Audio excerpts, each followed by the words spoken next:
Fala pessoal, tudo bem? Eu sou o Michael Soares. E aqui é Evandro Lima. E hoje nós estamos começando mais um vídeo aqui no canal Espaço Dialógico.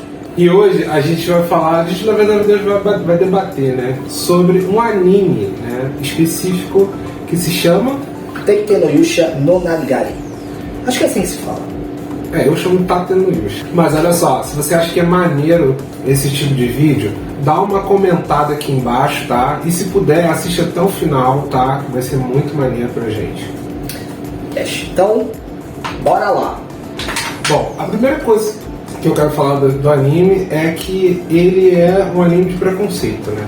Ele é um anime todo voltado em diversos tipos de preconceito. Desde abusos sexuais a violências psíquicas e a semelhança ou diferença entre patriarcado e matriarcado. E já começa a história com preconceito sobre o personagem, né? Que ele é um nerdzão, que vai para uma biblioteca, se não me engano, e ele acaba encontrando um livro específico. Na verdade, ele pega esse livro e começa a ler. Porém, o que dá a entender que não é o livro que leva ele para lá, mas sim ele é invocado para esse reino, né? Que é onde ocorre todo o enredo do anime. E aí ele encontra com mais três outros heróis, né? Junto com o rei, que aparentemente o mundo mostra que o mundo tem um rei, tem uma princesa, né? Tem todo um... É um reino medieval. E aí cada um porta uma arma, né, específica. Então tem o lanceiro, o arqueiro, tem o espada, o sword e ele que é o escudo. O nome do personagem principal, que é quem nós estamos falando, é o Naofumi Iwatani.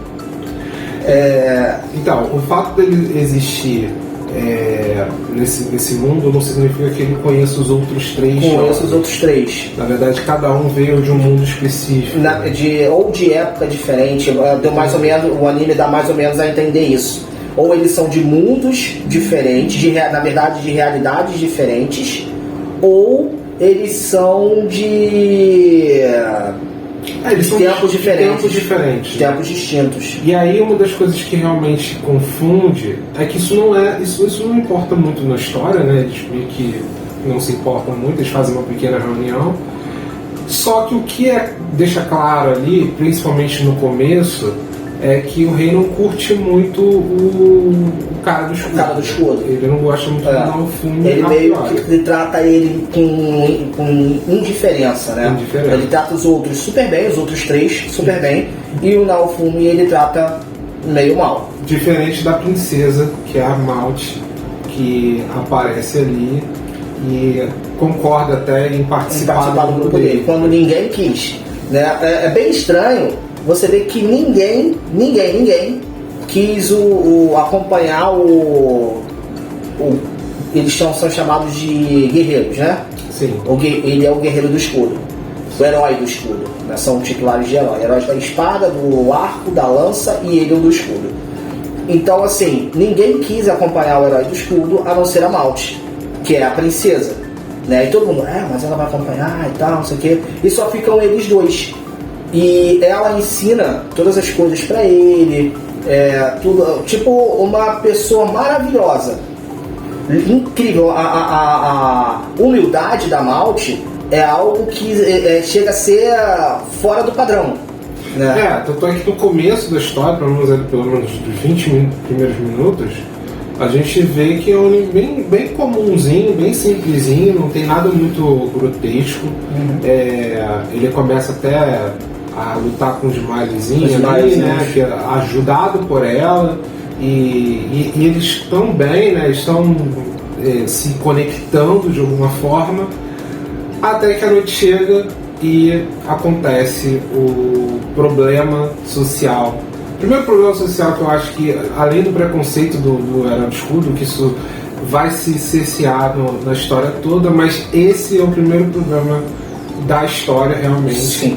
Que parece que esse problema parece que ele é o enredo todo, né? Na verdade, o primeiro arco dele ali, ele é todo envolvido nesse contexto. Esse plot twist. É um suposto abuso sexual que acontece entre o Naofumi e a Maud, que ela, né, acaba falando isso pro rei e causando aí... Ela simula isso. Ela simula um abuso, né? Sim. Ela simula esse abuso. E isso faz com que ele, de fato, seja o cara mais odiado do reino. Ninguém queria andar com ele, ninguém queria falar com ele, ninguém queria lutar, trabalhar com ele, nada. Era apedrejado quando andava na rua. Mas aí entra um problema, né? Porque eles são heróis, então eles não podem necessariamente ser presos. Não, ele não pode ser preso. Por isso que ele não é preso, ele não vai preso. Mas ele é meio que tipo... Ele é meio expurgado da história, né, do grupo. Ele, então você sai, vai viver sua vida e não volte mais aqui, vamos dizer assim, né? Basicamente isso. E assim, com toda certeza isso foi uma armação contra ele. E aí vem um grande problema na história que a gente só consegue perceber depois, que esse mundo é um mundo que ele é matriarca, ele não é patriarca, né? Porque quem comanda o mundo são as mulheres, não são os homens. Sim. Isso então a palavra da Maud, né, é a verdade. Ele não consegue nem provar, né, ele não consegue nem trazer um benefício da dúvida. Porque ele é o invocado, ele é o forasteiro, ele é o homem e ele não tem a fala ali. E esse é o grande ponto, eu acho que é o segundo grande, vou dizer assim, problema que essa história tem. Eu não vou dizer isso como uma coisa negativa, porque não necessariamente negativo, mas pelo menos para o público que assistiu a história, viu isso como uma coisa muito confusa. Primeiro porque você coloca o personagem principal com um suposto abuso sexual, e isso gerou muito incômodo por muitas pessoas, inclusive tem vídeo no YouTube falando mal dessa história, desse enredo, né? Por conta justamente desse processo que acontece com o Naofumi. E depois você consegue perceber que a história tem esse teor, vamos dizer assim, entre aspas, bem aspas, feminista, né? De que na verdade não é feminista, é femista, né? Porque é um movimento onde a mulher é superior ao homem, né? Que é diferente do feminista, que o feminismo ele já é uma necessidade de igualdade. Sim. Então, uma sociedade feminista seria uma sociedade onde a mulher seria superior.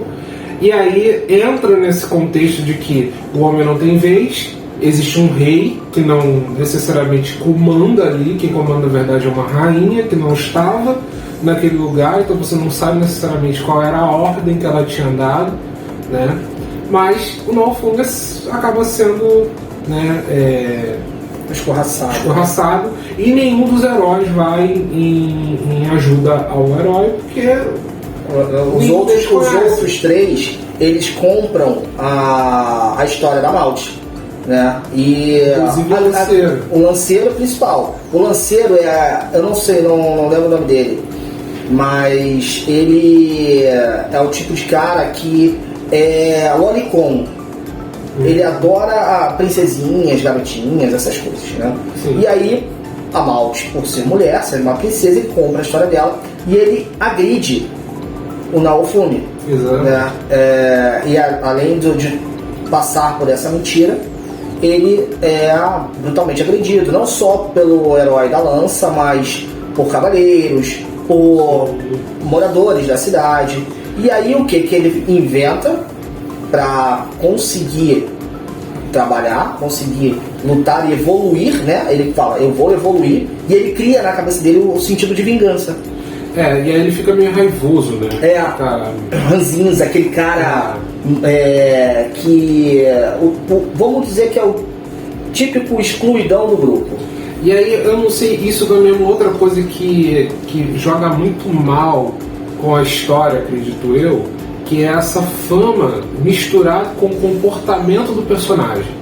Porque o comportamento do personagem também não ajuda o personagem a ser meio que bem quisto, né? Sim. Pelas pessoas que assistem. Então, as pessoas que assistem vê inicialmente, naqueles primeiros 20 minutos, um personagem que foi jogado no universo, aparentemente foi condecorado como um herói, tudo bem, do escudo, mas enfim, você começa a gostar dos ambientes do RPG da história, porque é muito interessante você ver que o escudo tem propriedades e ele absorve propriedades. E aí ele aprende a atacar com o escudo.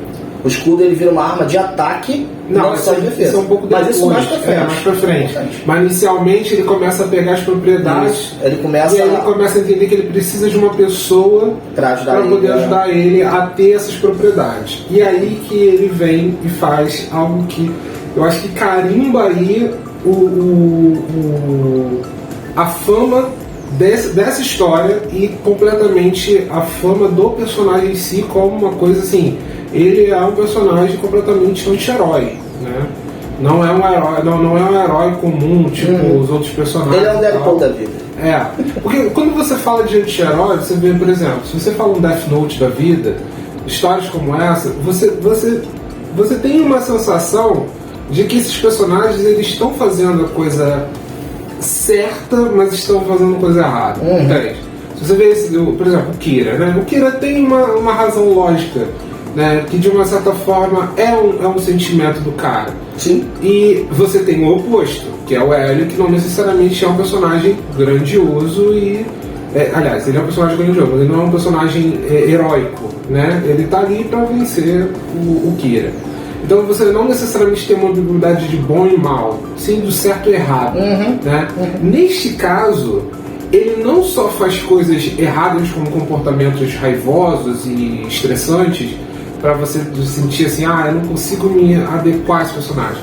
Ele faz comportamentos, como é esse caso agora, que eu vou falar agora, que é um comportamento um pouco, cara, nada a ver, sabe? Então ele simplesmente vai numa região onde tem um cara que está vendendo escravo. Um vendedor de escravos. E aí ele vai e compra uma escrava. E ele compra uma escrava. Criança. Uma criança, exatamente. Que se chama Raftalia. E aí que vem o grande problema, sabe? Raftalia ela é uma criança, uma escrava de uma outra raça, que não é necessariamente humana. Acho que ela é meio raposa, tem uma tem uma classe lá. E bestial. Isso não significa que está correto, tá? Não é humano, não necessariamente humano. Mas foi a solução que ele achou. Exatamente. E aí eu acho que esse é o problema da história. A história foca no drástico, sabe? Ele não dá uma oportunidade de, cara, ele podia encontrar uma pessoa e junto com essa pessoa ele ir desenvolvendo. Não, ele tem que comprar, e ele não tem só que comprar uma pessoa, ele tem que criar um selo de obediência. É uma coleira. É uma coleira e tem uma tatuagem no peito, alguma coisa assim, que faz a pessoa ser obediente somente a ele. Sim. E não, caso ela seja contra as ordens dele, ela simplesmente não consegue. Ela toma uma descarga lá de energia e dói. É uma descarga dolorida. E assim, eu Evandro, eu tô falando de mim, tá? Eu entendo que é uma história ficcional, uma história de fantasia, né? Claro que não necessariamente é uma história de fantasia, porque o personagem, veio do mundo real. Né? Ele veio de um mundo onde houve escravidão, então ele tem consciência disso, entendeu? Só que ele assim faz, dizendo, né, durante poucas palavras, para sobreviver. Porque ele também não precisava fazer isso nesse momento, naquele momento. Ele só precisava sobreviver de alguma forma, nem que seja fazendo algum trabalho, sabe, vendendo alguma coisa. Ele já estava livre da função herói. Entende? Mas ele não sabia o que ele ia fazer. Ele não sabia. E aí ele internalizou a ideia da vingança, né? Por um lado, é até entendível o que ele faz. Não é aceitável. Mas dá para se entender. Então, eu não consigo aceitar por conta do personagem. Não é que eu não consigo aceitar por causa do mundo ficcional. Se fosse um personagem de um mundo ficcional, tudo bem. Mas o cara veio de um mundo real, entende? Tá. Mas qual é a solução que você daria para ele? Então, aí que tá. Eu acho que a própria história criou esse motivo, que foi as ondas. Sim. A onda foi o primeiro grande motivo pelo qual os heróis vieram. Sim. Então, quando o rei chega, chama eles e fala: olha, tem uma onda, e essa onda é algo que somente os heróis vão poder salvar o mundo, porque o mundo ia ser destruído. Logo, se ele não melhorasse, não só ele ia morrer, mas todo mundo ia morrer. Então, de alguma forma, ele tem botando entre aspas, tá? Uma motivação para ele ter uma pessoa ali urgente, rapidamente, para poder treinar e assim melhorar seus poderes, tá? Só que isso já buga quando ele é tratado daquela forma e ele já fala assim: ah, eu não quero saber me imaginar. Eu quero que todo mundo vai se lascar. Só que ainda assim ele vai e faz o movimento. Por quê? Ele, por mais ruim do que ele tenha passado, ele tem um instinto de ajudar. Que na história dele real, fora desse reino, ele é um garoto bom, né? Um garoto de bom coração, só que ele é um cara excluído. Mas aí está, para uma pessoa que acabou de ver o primeiro episódio, não conhece nada de um personagem, compreender que ele tem uma atitude altruísta, ele tinha que ter colocado um primeiro episódio, ter criado esse motivo para ele ser altruísta. Mas isso acho que é contado ao longo do tempo. Ele é contado ao longo do tempo, mas para quem está iniciando, eu acho que ficou mal. Pegou mal porque não tem um motivo pela qual ele fazer o que ele fez, entende? E ele ainda fomenta isso, porque depois ele compra a Filo, né? Não, a Filo ele ganha. Ele ganha ou ele salva o ovo. É o ovo de um filorial. Mas a Filo também é escrava, não é isso? Não, ela aceita fazer o pacto. Mas a Filo é um filorial, que é uma ave, né? Uma ave de alta velocidade. Sim. E ela se torna uma criança lourinha de asas. E aí isso é um outro ponto, sabe? Um homem adulto com duas crianças. Quer dizer, a Raftar, ela cresce. Conforme ela vai ganhando leve, ela vai crescendo, vai se tornando adulta. Mas a Filo não. A Filo é um floreal. Ela cresce como ave, né? Mas com o tempo ela se torna um pouco mais adulta. Por exemplo, tem a rainha dos floreais, que ela aparece ao longo do tempo, que ela é uma adulta jovem. Sim, acho que ela tem um cabelo azul. Ela é uma anciã jovem. Ela é uma anciã jovem. Mas o ponto existem vários temas, pequenos temas. Por exemplo, um adulto com uma criança viajando, curtindo a vida, sabe? E a sensação de ser uma escrava, ser uma submissa. E isso também incomoda as pessoas que assistem o anime, porque é meio estranho, né? Ele não é um anime assim que a gente diga que seja para crianças. Ele é um anime bem pesado, né? E a todo tempo, ao longo do anime, desse primeiro arco, ele vai encontrar os outros heróis, mais a Malt, que se juntou ao herói da lança. Sim, mas aí é que tá, vamos lá, eu quero entrar nesse debate contigo. Qual é o sentido do anime? Porque assim, o anime inicialmente eram 4 heróis que vinham pro mundo e eles iam lutar as ondas para poder que o mundo lá deles não fosse destruído. Para mim esse é o tema da história, entende? E aí dentro desse tema da história tem a questão do herói de escudo. Sim. Depois de muito tempo você vai entendendo que o herói de escudo tinha uma outra história. Ele era um antigo herói daquele lugar. Ele descobre que existe um lugar. Exatamente. Que o herói do escudo anterior a ele fez porque ele passou pela mesma coisa. Exatamente. E parece que a família do rei, né? Não do rei. A família do rei tem conflitos com o herói do escudo, do antigo herói do escudo, né? E aí refletiu nele. Na verdade não é do antigo, é com qualquer herói do escudo. Porque o herói do escudo, pelo que dá pra entender, ele é o mais poderoso dos 4 heróis. Ele é o mais poderoso. E aí o que acontece? Você perguntou qual é o sentido. Dá pra você entender ali que mesmo sendo humilhado, ele não quer que aquele mundo acabe. Por quê? Porque com o longo do tempo ele passa a gostar daquele lugar. ele se apaixona pela Raftalia. Isso é nítido, só que não é falado. Sim, não é falado. E aí ele percebe que, pô, se ele deixar esse mundo acabar, elas morrem. E aí elas perdem tudo ele aquilo perde que o sentido. ele perde o sentido. Então o sentido dele passou a ser esses personagens, essas duas personagens que ele ia fazer o bem por elas. E isso é muito interessante, porque na vida de todo mundo, de uma certa forma, quando a gente sai de um ambiente e vai para o outro, a gente cria novos sentidos, né? Sim. Então o sentido ele não é fixo. Sim. Quando ele entra lá, acho que o primeiro pensamento dele é, pô, vou fazer uma vida diferente. Até porque eu acho que ele estava desolado um pouco da vida dele ele estava desolado. Ele fala, pô, vou fazer uma vida diferente, vou ser uma pessoa diferente, eu sou um herói aqui. Sim.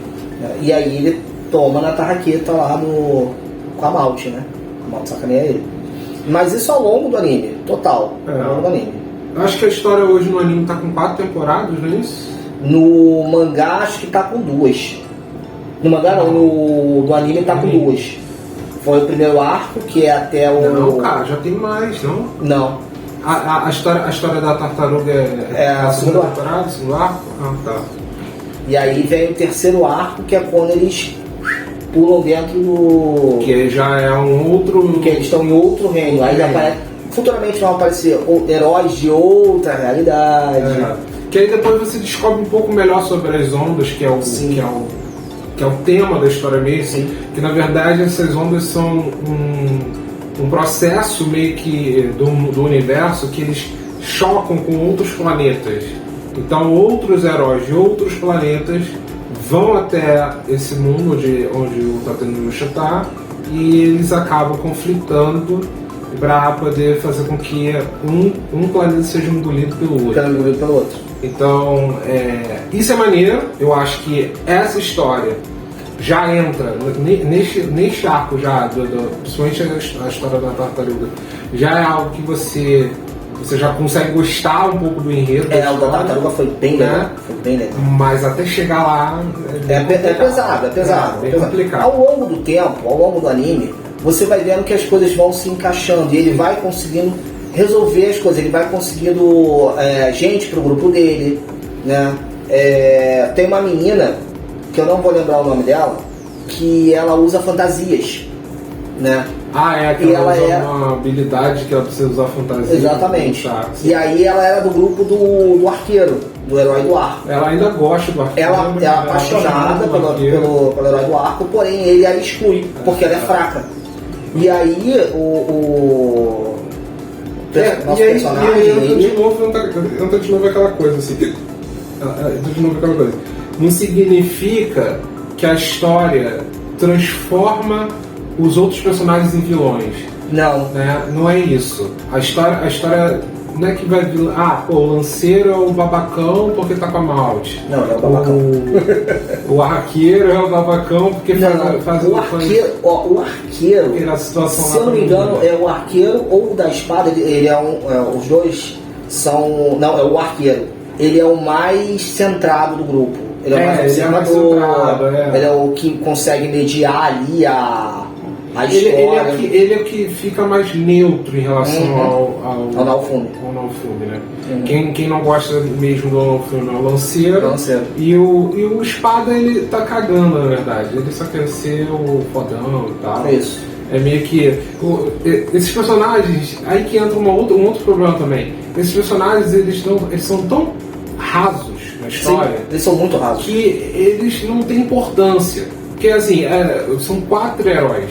A história o nome do anime é Tatenouisha, o herói do escudo. Sim, se você coloca um contexto dos vilões dos outros heróis dos outros lugares, todos eles têm uma relevância, entende? Se você botar aquela do leque, ela tem uma super relevância. O menino que é o príncipe também, ele tem uma relevância. A menina maga da joia, Pedrinha, ela tem relevância. Até a menina da pesca.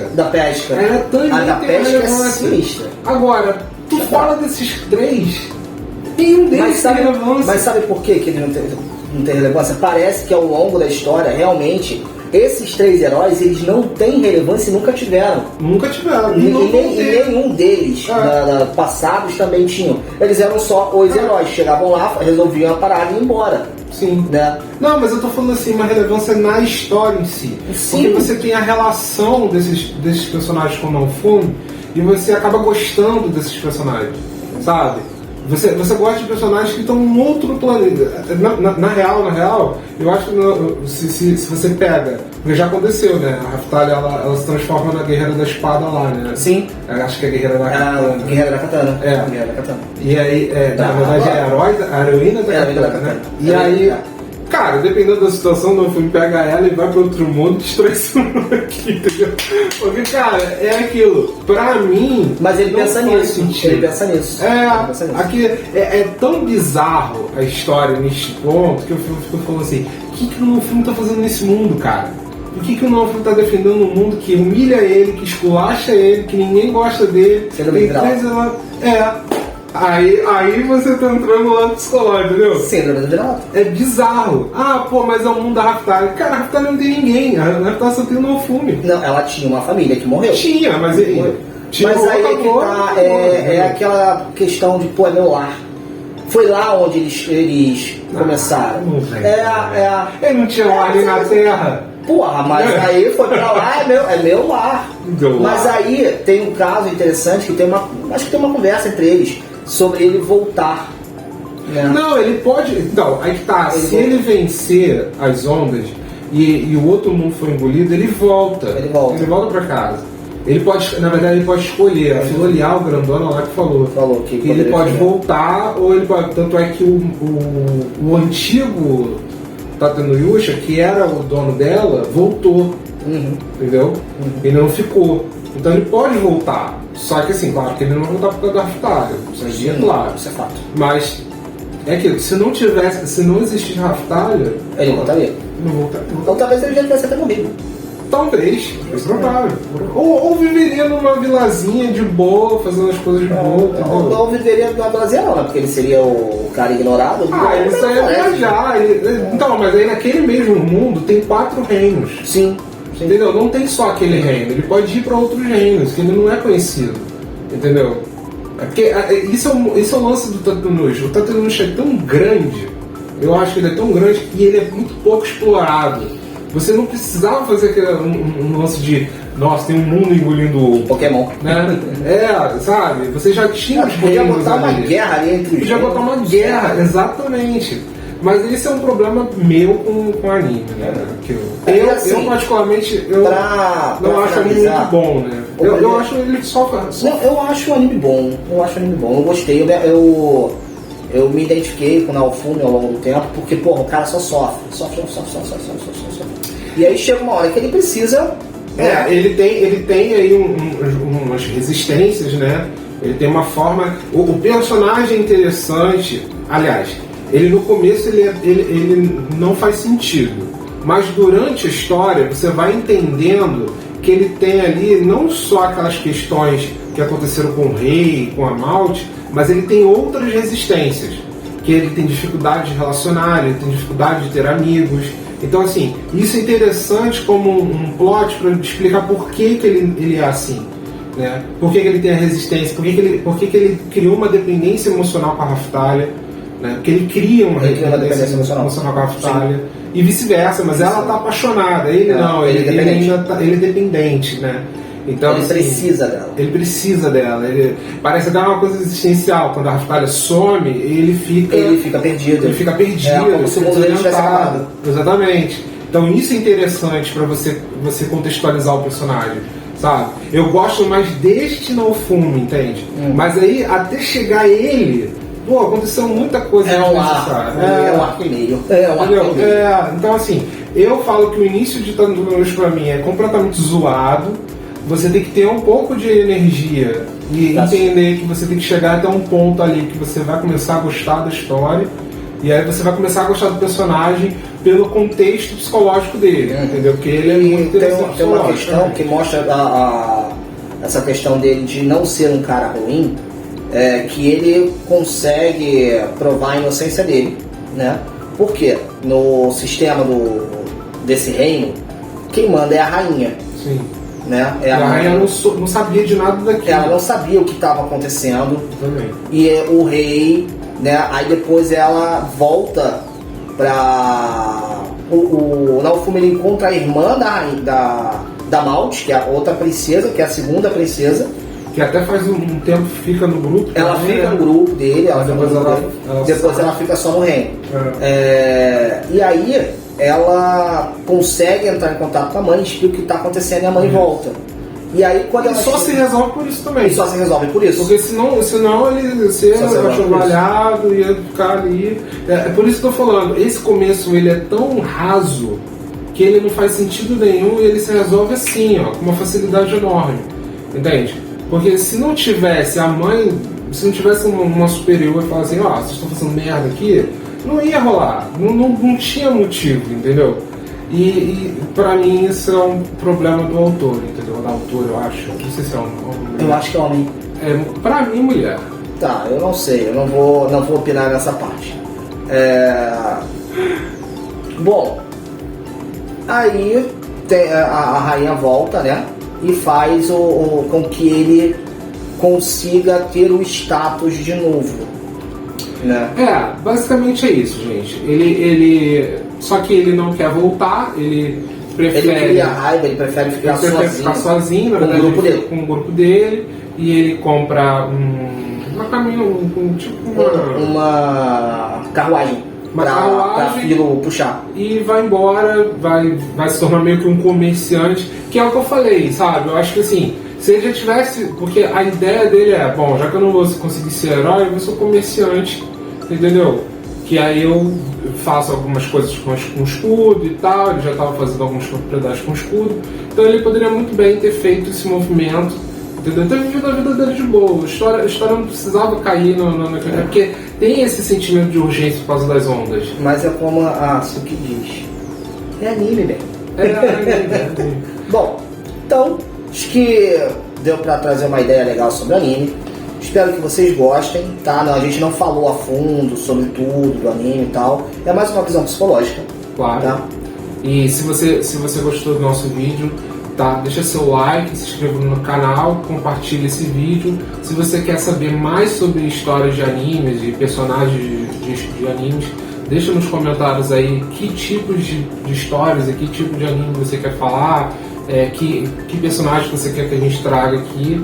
E também, se você puder aí deixar sua contribuição aí, uma ajuda, se você quiser, na nossa chave Pix, e entrar nas nossas redes sociais, né? @espdialógico, e o nosso canal agora o nosso site, isso, né? Que é o www.espacodialógico.com. Não, .com só, sem BR. Bom, então é isso, pessoal. A gente se vê no próximo vídeo. Tchau, tchau.